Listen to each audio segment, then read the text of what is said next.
The National Hurricane Center continues to anticipate a busy season to remain ahead as we move into peak season. Uh, Peak season consists of the months of August, September, and October. And the season will actually peak during September 10th. And as a reminder to us all, hurricane season officially began June 1st and will end November 30th.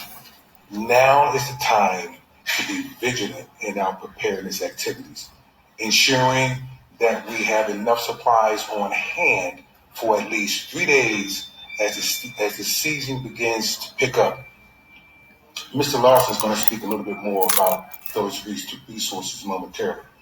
Thus far, we've had 8 named storms and 1 reached hurricane status.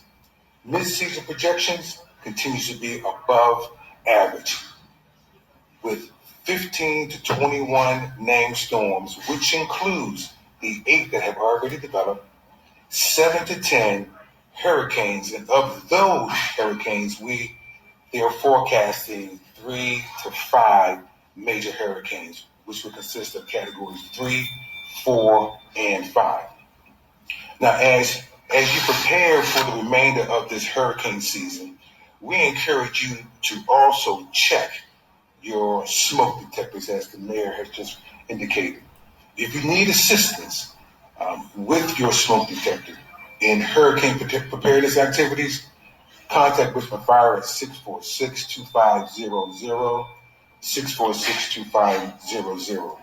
Lastly, we would like to encourage all of our residents to register for Code Red Alerts. It's the city's notification system. It will allow residents to receive weather alerts and other notifications considered to be very important during this time of the year. And I'll turn it over to Mr. Bill Lawson at this time.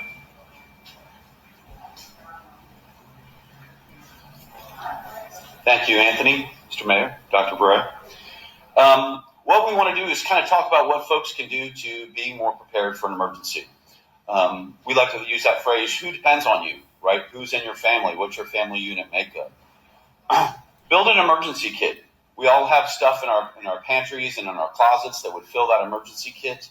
We want some basic things in there, food, water, medicines based on your family makeup. If you have children, you'll want to make sure that we've got coloring books, things like that included in the kit. Stuff they can do when the power's out. If you do have canned foods, you want to make sure you've got a can opener for that. So make that kit that's something that's going to work for you during an emergency. Not necessarily that you have to keep it all together in one kit, but know where the stuff is. So when you know that hurricane's coming, you can make sure that you've got your things together. How do you know what you're going to keep in your kit? Make an emergency plan. It's not very hard, but it's going to have some of the stuff that you want to keep with you. So you've got that checklist to find your important documentation, medicines, things like that you'll need.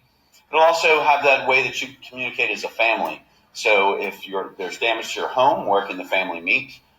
Is there a way to communicate with each other if emergency services are down or communication services are down?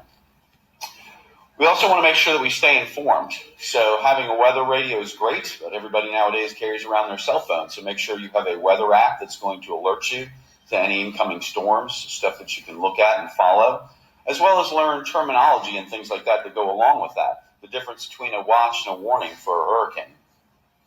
That's just going to help you be more informed when that storm does end up coming in, so you guys can be ready for it. And then the other way to do that is to get involved. Figure out how you can work within your community, within the different community groups. We have the community emergency response team that helps train folks to be a little bit more ready when an event comes.